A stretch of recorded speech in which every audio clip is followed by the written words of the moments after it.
అత్యాధునిక labs, international collaborations, advanced placements. మీ dream career ని రీచ్ అవ్వడానికి మీ best choice Godavari global university. Whatever it is, whether it's valid, justified, అది కూడా నేను చెప్తున్నా. ఇప్పుడు నేను వైఫ్ ప్లేస్ లో ఉంటే నేను అన్ని ఉంచేసుకుంటా, ఓకే నో ప్రాబ్లం అని. నీ కారు నాకు వద్దు, నేను ఎగోగలను, కారు ఉంచేసుకుంటా నేను. అక్కడే మీకే కనుక కారు అవన్నీ ఉండుంటే, సపోజ్ మీ ఎకనామిక్ హ్యాండ్ పైన అనుకోండి, మీరు వైఫై ఉండి మీరు అప్పుడు లెఫ్ట్ లెగ్ తో తను వెళ్ళిపోతారు. నన్ను తక్కువ చేసేసి అమ్మాయి దగ్గరికి వెళ్తావా అని ఈగో హర్ట్ అవుతుంది. So everything that's being dictated here is పరస్పర మ్యూచువల్ ఎకనామిక్స్. దాన్ని దాటుకుని ఇంకేమన్నా ఉందో నాకు తెలియదు, కానీ ఐఎమ్ జస్ట్ సేయింగ్ మీరు చెప్తున్న situation that is again related to sense of righteousness. ఎవరు రైట్ అని వాళ్ళు ఫీల్ అవుతున్నారు. ఇప్పుడు నేను అనుకోండి, I will be very okay with my girl friend or my wife wants somebody else, I will respect her wish. And you'll still live with her as husband and wife? If I want to, if it doesn't make a difference to me. I don't want to live with anybody. That's a different thing. But I have no problem. Yeah. And you mean in a context of relationship, where you are with somebody, ఆ వాళ్ళు నాకు ఫలానా వాళ్ళు నచ్చారంటే you don't mind that? No, not at all. Yeah. ఇది నేను even before I was married, engineering కాలేజ్లో కూడా this is a girl I was in love with and she was in relationship with somebody else. I was waiting for the relationship to break so that I might get a chance. నేను అలా ఆలోచించాను ఇప్పుడు. ఓహో, break అయితే maybe I will get her అని. ఓహ్, వాళ్ళ relationship break అవుతే. So ఆ రిలేషన్షిప్ ని చెడగొట్టడానికి నా ప్రయత్నం నేను చేస్తా ఉన్నాను చాలా సటిల్ గా. అక్కడ మీ హ్యాపీనెస్ ముఖ్యం కాబట్టి అది నా ఎఫర్ట్, అది నా ఆబ్జెక్టివ్. ఇక్కడేమో వీడియో పార్లర్ లాక్కున్నారు. అది కరెక్ట్. సో మొత్తానికి మీకు ఏది కావాలో మీరు హ్యాపీనెస్ తోటి, నాకు కావాల్సిన దానికోసం నేను నా కెపాసిటీని ఉపయోగించుకుంటాను. సో ఆ గంధపు గాలి ఇతరులను కూడా తాకి వాళ్ళు కూడా బాగుపడితే అదొక సైడ్ ఎఫెక్ట్. అది నా ఇంటెన్షన్ కాదు. అలా ఒక సృష్టిలో జరిగిపోయే అద్భుతాల్లో ఇది కూడా ఒకటి అంతే. వాళ్ళు కూడా కాబట్టి మీకు ఇష్టం వచ్చినట్టు మీరు ఉంటారు అంటారు. ఇష్టం ఉండాలి. నో, బట్ యాక్చువల్లీ అది కూడా ఒక ఫ్లీటింగ్ ఇది కదా ఆర్జీవి గారు. మీరు యూ కీప్ ఆన్ చేజింగ్. ఒక 10 సార్లు మీకు సినిమాలు తీయడం వచ్చేసాక 11వ సినిమా కొత్తగా తీస్తా, డిఫరెంట్గా తీస్తా అనుకుంటారు. అలాగే హ్యాపీనెస్ చేసి ఏ హోగయా అని చెక్ లిస్ట్ పెట్టుకుని వెళ్ళిపోతూ ఉంటే నెక్స్ట్ ఏంటి ఏమొస్తుంది? ఒక అమ్మాయి అయిపోయింది, 20 అమ్మాయిలు, 30 అమ్మాయిలు, 50 అమ్మాయిలు. That is what I am saying. మీరు ఆబ్జెక్టివ్స్ మారుతూ ఉంటాయి కదా, depending. See like I am not the same person 20 years back, maybe 20 years before that. So మీకు న్యూ డేటా వచ్చే కొద్దీ మీకు న్యూ ఆబ్జెక్టివ్స్ ఫామ్ అవుతూ ఉంటాయి. ఈ పర్టికులర్ టైంలో నాకు ఏది ఎక్సైట్మెంట్ ఉంది, ఇవాళ పొద్దున్న వేరే ఉండొచ్చు, లాస్ట్ మంత్ వేరే ఉండొచ్చు. సో మీకు డేటా అనేది మీకు కాన్స్టెంట్ స్ట్రీమ్ ఇన్ఫ్లో వస్తున్నప్పుడు ఆటోమేటిక్గా మీకు ఆబ్జెక్టివ్, ఏ రోజు అయితే ఆబ్జెక్టివ్ లేదో అప్పుడు మీరు బోర్డమ్ వస్తుంది. Correct. That is when you start repeating the time. ఇప్పుడు ఈత కొట్టి మొత్తం మునిగిపోయిన వాళ్ళు ఉంటారు రిలేషన్షిప్స్ కాంటెక్స్లో, ఏదో సిచ్యువేషన్ కాంటెక్స్లో. అక్కడ పక్కన చేపలు వచ్చి కరిచినా, లేకపోతే ఊపిరి ఆడకపోయినా మీరు జస్ట్ ఒడ్డున నిలబడి కాళ్ళు తడుపుకోవాలి, ఇమోషనల్గా దిగిపోకూడదని మొదటి నుంచి చెప్తూ వచ్చారు. బికాస్ అల్టిమేట్లీ అన్నిట్లో చూస్తే మీకు అడ్డొచ్చేది ఇమోషనే. Correct. What is it that stops you from making a certain decision in your life which you feel is is good for you but you don't want to do it is emotion. But emotion ఇక్కడ ఏ context అంటున్నారు? See, it also the decision you don't make because of your foresight.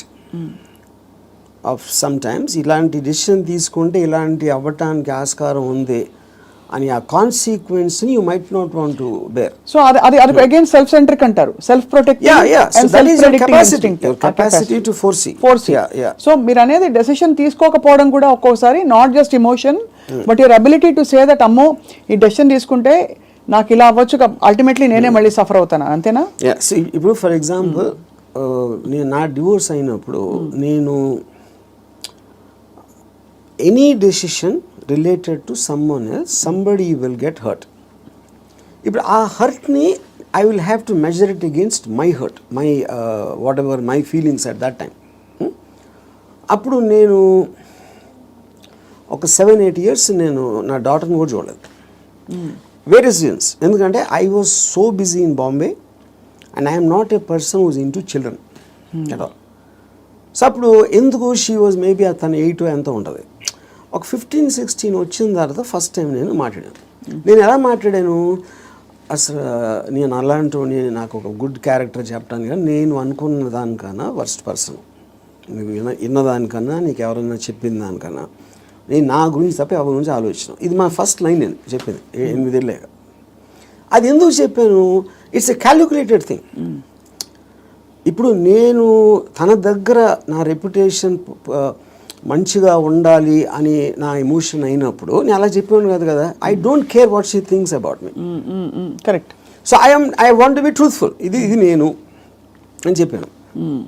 అప్పుడేంటి, then they will get cultivated to that. So ఇప్పుడు ఎప్పుడు మనం మాట్లాడినప్పుడు మీరు ఎంత క్యాజువల్గా చెప్తారో అంత క్యాజువల్గా వాళ్ళు తీసుకుంటారు. మీరు వాళ్ళు ఏదో ఇది జరిగిపోయింది అన్న బిల్డప్ ఇస్తే వాళ్ళు కూడా అలా తీసుకుంటారు. సో ఈ సైకలాజికల్ ఆస్పెక్ట్ అనేది నాకు అర్థమవుతుంది కాబట్టి I will know exactly how to talk to people. అది అన్నిసార్లు వర్కౌట్ అవుతుందని చెప్పట్లేదు. వర్కౌట్ అవ్వకపోయినా నాకు no problem, because I'm already willing to bear the worst situation based upon my decision. నేను తీసుకునే 10 డెసిషన్స్లో 8 ఫెయిల్ అవుతాయి ఎప్పుడు. But 2 will work. So far they worked. So the point is to keep on making decisions is how you have to live. ఎలా బతకాలంటే నిర్ణయాలు తీసుకుంటూ పోవాలి అంతే. ఇప్పుడు మీ దృష్టిలో ఇర్రెస్పెక్టివ్ ఆఫ్ ద కాన్సిక్వెన్సెస్. మీ గురించి మీరు అన్నట్టుగా 5గురిని అడిగాం అనుకోండి, ఒకళ్ళు అంటారు అబ్బా ఏం జీనియస్ అంటారు, ఇంకోళ్ళు అంటారు మేధావి కానీ పాపం ఈ మధ్య ఏదో కొంచెం డిస్టర్బ్ అయినట్టున్నారు అని అంటారు, ఇంకోళ్ళు అంటారు అబ్బా అమితాబ్ బచ్చన్తో సినిమాలు తీసి ఇప్పుడు ఎందుకు చిన్న చిన్న వాళ్ళతో పిచ్చి సినిమాలు తీస్తారంటారు, ఇంకోళ్ళు రకరకాలు అంటారు. Nothing or none of these effective. None of them. Because I understand why I'm taking that particular decision at any given time. వాళ్ళందరికన్నా వాళ్ళు బయట నుంచి వాళ్ళకున్న పర్స్పెక్టివ్ చూస్తున్నారు. నా పర్స్పెక్టివ్ అది కాదు. మీకు పుట్టుకతో వైరింగ్ డిఫరెంట్గానే ఉంటుందని చాలా మంది ఫీల్ అవుతాం. నేను కూడా ఫీల్ అవుతాను చాలాసార్లు. బికాస్ అందరికీ ఇది పాసిబుల్ కాదు. మీరు ఈ పాసిబిలిటీని ఆఫర్ చేస్తున్నారు, నీకోసం నువ్వు బ్రతుకొని వినడానికి చాలా బాగుంది. ఒకరోజు లవ్ యువర్ సెల్ఫ్ అని థియరీస్ బోల్డ్ వచ్చాయి. అది ఏంటంటే go pamper yourself, go to the salon, get pedicure, manicure, ఈ అల్పమైన లెవెల్ నుంచి రకరకాల కానోటేషన్స్ వచ్చాయి. But nobody has actually got the courage to do what your saying, to abandon, to quit what they have and go after. Courage కాదు అది, it's understanding. Courage is got nothing to do with that. అది మీకు అర్థమైనప్పుడు, if you understand what is the source of, ఇప్పుడు ఈ నమ్మకాలకి ప్రేమలకి ఈ బంధాలన్నీ, I believe that it is done for the society. ఇప్పుడు సొసైటీలో మీకు లార్జ్ గ్రూప్ ఆఫ్ పీపుల్ని కంట్రోల్ చేయాలంటే you cannot do it, because animals, human beings were animals at some point of time. So they all are very independent and individualistic. They don't live, no animal lives for the sake of another animal. For example, మీరు దాన్ని ఆర్టిఫిషియల్గా మీరు ఎందుకు తిప్పారు society కోసం? ఇప్పుడు pack యానిమల్స్లో మీరు human beings అంత లార్జ్ గ్యాదరింగ్స్ ఎందుకు రావంటే, ఏది బలవంతమైన ఒక కుక్కలు ఉన్నాయనుకోండి, 2 కుక్కలు బలవంతంగా ఉంటే 2 కలిసి కొట్టుకుని విడిపోతాయి. యూనో, ఆ విడిపోకుండా లార్జ్ నెంబర్స్ చేయాలంటే దాన్ని కంట్రోల్ చేయడానికి నార్మల్ ఒక హ్యూమన్ బీయింగ్తో వల్ల కాదు. That is when they got in all this religion, moral aspect, social aspect, వీటన్నిటితోటి కంట్రోల్ చేయడం మొదలుపెట్టారు. అది నాకు అర్థమైపోయింది కాబట్టి నాకున్న నాలెడ్జా, ఇంటెలిజెన్సా, whatever it is, understanding తోటి, సో నేను సొసైటీలో ఉండి యానిమల్ బతున్నాను. దీన్ని యానిమల్ అని ఎందుకు అంటున్నాను? I follow the law. I don't care about religion, because religion అనేది it's a device to control, placed by the people. Human beings create చేసింది కంట్రోల్ చేయడానికి అనేది నాకు అర్థమైంది కాబట్టి అది నేను కేర్ చేయను. So whatever is useful for me in my objective, provided I have identified that, దానికి తగ్గ తీసుకుంటాను దాంట్లో నుంచి. And that will keep on changing depending on new information and my new objectives. Yeah. So మీరు ప్రొలాంగ్డ్గా ఎవరి పట్ల, ఏ వ్యక్తి పట్ల, ఏ స్త్రీ పట్ల you have not been emotional ever, ప్రొలాంగ్డ్గా? అంటే ప్రొలాంగ్డ్ అంటే, see that is also you are creating an objective. ఈ అమ్మాయిని విపరీతంగా ప్రేమలో పడిపోవాలని కూడా ఆబ్జెక్టివ్ నేను క్రియేట్ చేసుకుంటాను. It is not happening out of my control. Okay, I decide I want to be in love with this person. Yeah, but the decision can change. That's what I'm saying. Objective మారినప్పుడు అది మారిపోతుంది. So suppose మీరు ప్రేమించిన అమ్మాయి మిమ్మల్ని reverse ప్రేమించలేదనుకోండి, అప్పుడు ఏం చేస్తారు? My objective will to keep on trying to achieve. Okay achieve చేయలేదు. ఈవెన్ అబ్జెక్టివ్ అవ్వకపోయినా I might try it forever or I might change my objective at some point of time. Okay Yeah. ఈ cinema clap board కొట్టాక కుదరలేదు, next cinema అన్నట్టు అలాగే అంతే, yeah. అంతే. అదే. ఆ ఇంటర్వ్యూలో మీరు అసలు స్ట్రగుల్ అవ్వరు. No, never. No other person made me Happy or sad? అంతేనా? అది నేను నా You will decision. decide. You will decide. Sad అయితే వదిలేస్తాను. హ్యాపీనెస్ అనేది నా డెసిషన్. అసలు ఒక మనిషికి తన డెసిషన్స్ మీద తన థాట్ ప్రాసెస్ మీద అంత నమ్మకం కుదరడానికి బేస్ లైన్ ఏంటి? ఆప్షన్ ఏ, ఇక్కడ నుంచి అక్కడ నడుస్తాం, టేబుల్ అడ్డొస్తే కింద పడతాం అంతే కదా, పోతే పోనీ అదా, లేకపోతే నేను ఎప్పుడు కరెక్ట్ అడుగు వేస్తాను అని కాన్ఫిడెన్సా, లేదు పడినా కూడా ఎవరో వచ్చి నాకు చేయిస్తారు నేను లేస్తానన్నా? How do you form that equation with yourself to be able to make those decisions for ఎలా బ్రతకాలి? Directly based upon the end objective. అంటే ఎండ్ ఆబ్జెక్టివ్లో ఈ డెసిషన్ తీసుకుంటే ఇది రిస్క్ ఉందని. అంటే ఇప్పుడు ఉదాహరణకి ఒక ఐలాండ్ ఉంది. నేను ఇక్కడి నుంచి ఐలాండ్కి ఏదాలని ఉన్నా. I want go to that island, that is my objective.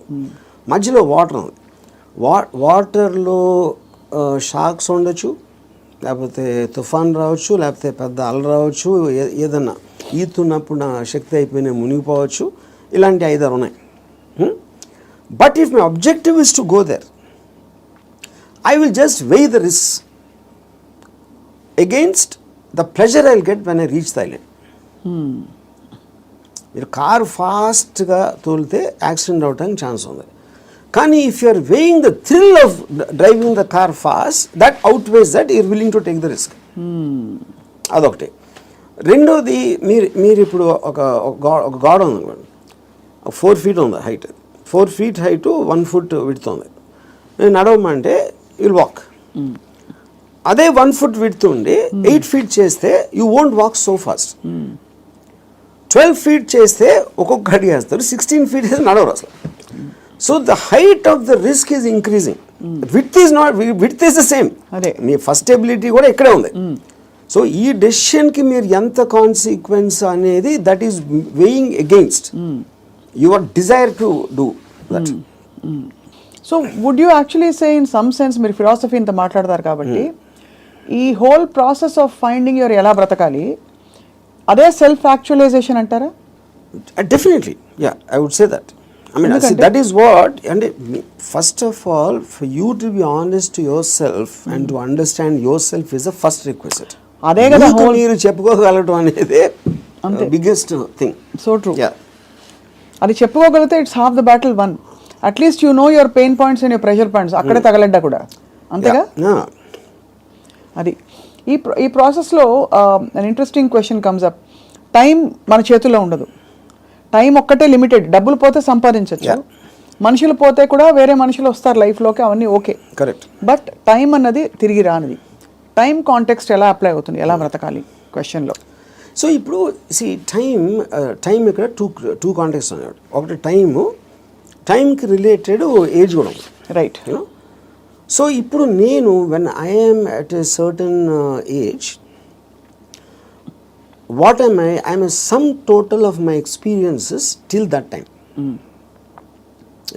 ఆ టైం వరకు నాకు తెలిసింది. సో ఫర్ ఎగ్జాంపుల్ 10 years నుంచి 20 years తెలిసిన దానికి 30 నుంచి 40కి there can be vast difference, 60 to ఇంకో వేరే దానికి వేరే డిఫరెన్స్ ఉండొచ్చు. You know, so your sum total collectiveness of the entire thing has a direct bearing on ఆ పర్టికులర్ టైం ఎలా బతుకుతున్న దాని మీద బేరింగ్ దానికి ఉండదు. అది కూడా ఏ ఇద్దరికి సేమ్ ఉండవు. అందరి ఎక్స్పీరియన్సెస్, అందరి ఏజెస్, అందరి వాళ్ళకున్న సర్కమ్స్టాన్సెస్ డిఫరెన్స్ ఉంటుంది కాబట్టి దానికే బిందేర్ డన్ దట్ అంటారు కదా. కొంతమంది they exhaust of all the breakups, heart breaks ఇవన్నీ అయిపోయాక చేసుకుంటారు. సో ఇన్ దట్ కాంటెక్స్ ఇప్పుడు నేను సపోజ్ అంటే ఒక చిన్న ఎగ్జాంపుల్ చెప్తాను. ఏజ్ అనేది the biggest problem with age is not really the age, but how much your body starts failing you. కానీ technically speaking your body can fail you even when you are born. Correct. మీరు ఒక డిఫార్మిటీతో పుట్టచ్చు, ఇంకోటి కన్నా అస్సలు బాగుండకుండా పుట్టచ్చు, అలాంటి various nature things ఉంటాయి. So ఫైనల్గా మీకున్న కాంటెక్స్ట్ మీకుంది ఏంటి అనేది మీరు చూసుకోవాలి. ఇప్పుడు నేను I'm not a good looking guy. So what నేను కాలేజ్లో ఏం చేసేవాడిని, నేను simple idea. So other good looking guys వాళ్ళందరూ మంచి మంచి బట్టలు వేసుకుని స్మార్ట్గా ఉండేవారు. నేనేమో చింపిరి జుట్టు వేసుకుని లాల్చి వేసుకుని తిరిగేవాడిని. Because if I go in that route I will not be attractive. ఇది అదే జోన్లో వెళ్తే, నేను ఆపోజిట్లో చింపిరి జుట్టుతో వెళ్తే ఏదో ఇంటలెక్చువల్గా ఉన్నా అనుకున్నారు అమ్మాయిలు. సో అలాగా డిఫెన్స్ మెకానిజమా, మ్యానిపులేషనా, లేకపోతే మీ ఐక్యూ వాట్ ఎవర్ యూజ్ చేసి మీకున్న పడదు. Same thing happens with age also. ఇప్పుడు నేను ఇప్పుడు నా ఏజ్ కన్నా ఇంకా 20 ఏళ్ళు తక్కువైతే బాగుంటుందా అంటే I'm not very sure. Because my entire personality came together with all that thing happening. Correct. అందులో నేను ఒకటి తీసేస్తే I'm not the same guy at 40, I'm not the same guy at 20. కాబట్టి మీరు ఇవాళ ఇక్కడ ఇప్పుడు నాకు ఎవరన్నా ఒక ఇది ఇచ్చారు అనుకోండి, you can go back to your 20s అని నాకు దేవుడు అలాంటి ఎవడో వరం ఇచ్చేస్తే, అప్పుడు నాకు 20 years అప్పుడు ఉన్న మైండ్ సెట్ ఉంటే I won't want that. Because I'm enjoying my mind now.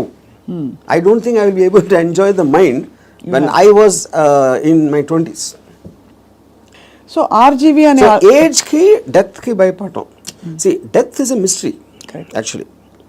Age అనేది ఫెయిలింగ్ ఆఫ్ ద బాడీ. ఇప్పుడు డెత్ అనేది మీరు ఏమవుతుందో తెలియదు కాబట్టి మీకు భయం వేస్తుంది. And probably you are leaving what you no, you are familiar with. అది పీపుల్ అవ్వచ్చు, ప్లేస్ అవ్వచ్చు, మీరు చేస్తుంది అవ్వచ్చు, ఇవన్నీ వదిలేసి ఎక్కడికి వెళ్ళిపోతున్నాను అన్నోన్ ప్లేస్కి అనేది ఒక కాన్షియస్ ఫియర్ ఆఫ్ డెత్ ఉంటుంది. అప్పుడు మీరు మైండ్లో అరే ఎలా ఉంటుందో చూద్దాం, వేరే చచ్చిపోయి ఎలా ఉంటుందో చూద్దాం అనే ఎక్సైట్మెంట్ మీరు బిల్డప్ చేసుకుంటే you won't be scared of death. కొత్త ప్లేస్కి వెళ్ళటానికి చావటానికి ఫండమెంటల్ డిఫరెన్స్ ఏం లేదు కదా. మీరు ఎక్కడికి వెళ్తాం అనుకుంటున్నారు చచ్చిపోయాక? అది తెలియదు కనుక ఎక్సైట్మెంట్. అదే అంటే ఓకే తెలియదు కాబట్టి. బట్ అంటే ఇప్పుడు నాకు నేను చేసిన పాటికి నేను స్వర్గం వెళ్ళేది ప్రసక్తే లేదు. అది అంటే not that I believe in that. Yeah ఇప్పుడు స్వర్గంలో ఉన్న రంభావరవస్సులో ఎంతో కొంత ఇక్కడ నేను అయిపోయింది. నాకు ఏళ్ళ కన్నా అందంగా ఉంటారు అని చెప్తే అది జస్ట్ స్పెక్యులేషన్. అది బ్యూటీ అనేది మీ ఐస్లో ఉంటుంది కానీ ఎవరో డిసైడ్ చేసిన బ్యూటీ అని నాకు బ్యూటిఫుల్గా అనిపించకపోవచ్చు. So I'm not tempted with that. ఇంకోటి నరకంలో అనిపించి ఇచ్చేస్తారు, అది చేస్తారు. Okay, that is a fable. Because first of all I don't believe in that. So అప్పుడు డెత్ తర్వాత రీఇన్కార్నేషన్ ఇప్పుడు ఇంతవరకు నేను పాస్ట్ బర్త్లో ఎలా ఉన్నా అని ఎవడు చెప్పలా. సో రీబర్త్ అనేది it's a concept. So but the point is if I come to stage అంటే నా పనులు నేను చూసుకోకుండా ఒక ఫెయిలింగ్ ఆఫ్ ద బాడీ వస్తే అది ఇప్పుడు రావచ్చు, ఇంకా ఏజ్ వచ్చి ఎక్కడైనా రావచ్చు. That is when I will die definitely. Because then I don't it's not worthing. ఇలా బతకాల్సిన అవసరం లేదు అని మీరు డిసైడ్ చేసుకుంటా. Then I will take a chance. Yeah. So ఇప్పుడు గుండెలు మీరు చేసి చెప్పండి. ఆర్జీవీ ఆల్గోరిథం మాకు అర్థమైంది ఏంటంటే మీకు boredom is part of you. అంటే you from I never get bored. You never get bored. I never ever get bored. Okay, so because నేను ఆబ్జెక్టివ్ ఎక్సైట్మెంట్ ఉంటుంది కాబట్టి బోర్డమ్ అంటే ఉండడానికి ఛాన్స్ లేదు నాకు అసలు. సో మీరు డబ్బులు సంపాదించేశారు అంటే you have seen it, you have experience it. కీర్తి ప్రతిష్టలు బోల్డర్తో వచ్చేసాయి. అమ్మాయిలు సరే చెప్పక్కర్లేదు, మీరు చెప్పిన అఫీషియల్ అన్అఫీషియల్ అన్నీ కలుపుకుంటే ఇంకా డన్ కంప్లీట్లీ.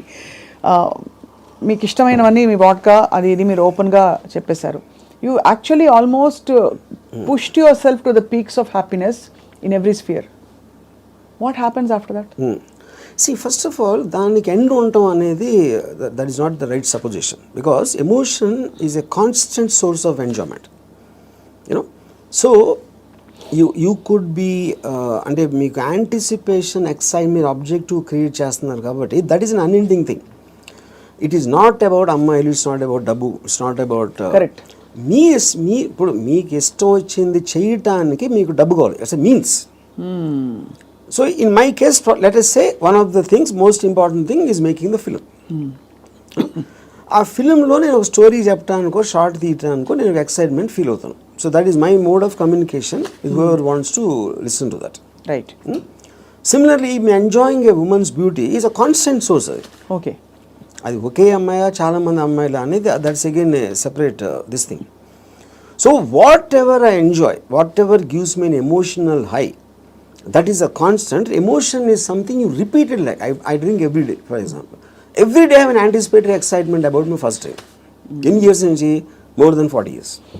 సో ఒక ఆబ్జెక్ట్ వైపు నుంచి మీ ఎక్సైట్మెంట్ తగ్గిపోవడం అన్నది అది మీ వైపు నుంచి తగ్గిపోతూ వచ్చిందా, లేదు మీ వైపు నుంచి తగ్గిపోతున్నట్టుగా ఆ పరిస్థితి గమనించి అది వెళ్ళిపోయిందా, especially in relationships? See, relationships lo, like I said, because human beings are subject to change. It could be her also and me also. It can be anybody. Yeah. It can be, and it could have happened in multiple ways. Yeah. అంటే I'm just trying to understand, మీరు మీ high ఏదైతే హైలో ఉంచుకోవాలని ఎప్పుడు అంటారు, ఏదైనా ఒక high తగ్గుతుంది ఒక ప్రాసెస్. Yes. అది తగ్గినప్పుడు మీరు ఎలా రియాక్ట్ అవుతారు, ఎలా బిహేవ్ చేస్తారని? And that also I would understand from both from experience and from my knowledge. High తగ్గటానికి ఉన్న రీజన్ కూడా, సో అది ఫెమిలియారిటీనా, లేకపోతే అదర్ పర్సన్ చేంజింగా, లేకపోతే someone else attracting me more ఒక పర్టికులర్ టైంలో అవ్వచ్చు. There could be multiple factors in that, but the objective will change. So అయితే ఫైనలీ బట్ ఎలా బ్రతకాలి అని ఇవాళ మీరు ఇలా ఈ ట్రిగర్ చేసిన ఈ రెస్పాన్స్ తోటి, what is the first thing anybody can possibly do today watching this episode and reflecting? What is the question they ought to be asking themselves? I think there are three things. ఈ three things ముందే చెప్పాను నేను, but ఈ కాంటెక్స్ట్లో I want repeat. ఒకటి, దేవుణ్ణి నమ్మటం మానేయాలి. Second, don't give importance. You do anything for the family, but don't let the family effect you. Third is the people around. అది మీ కలీగ్సా, మీ వర్క్ ప్లేసా, ఎక్కడన్నా ఇంకొక మనిషి మీ గురించి ఏమనుకుంటున్నాడు అని పట్టించుకోని రోజు మీరు సూపర్ హ్యాపీగా బతుకుతారు. మీరేమనుకున్నట్టు ఒక మాట నచ్చా, సైతానికి ఉండే లక్షణాలన్నీ మీలో ఉన్నాయి. సైతానికి ఎలా ఉంది అది? ఇలాగే సైతాన్ దేవుడి నుంచి దూరం తీసుకెళ్ళిపోవడం, నీ హ్యాపీనెస్ తప్ప ఏది చూసుకోవద్దని చెప్పడం.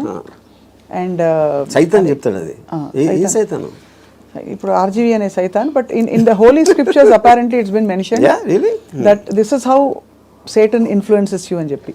సో అలా అయితే so be it possible. And in fact I think that seems valid. ఎందుకంటే కాన్స్టెంట్లీ మీరు ఇంకోళ్ళ కోసం బతకాలి అనేది మీద రుద్దుతున్నప్పుడు, అది దేవుడు సీల్ ఉంటే దాని మీద, సైతాన్ obviously will be the opposite. అంతే కదా?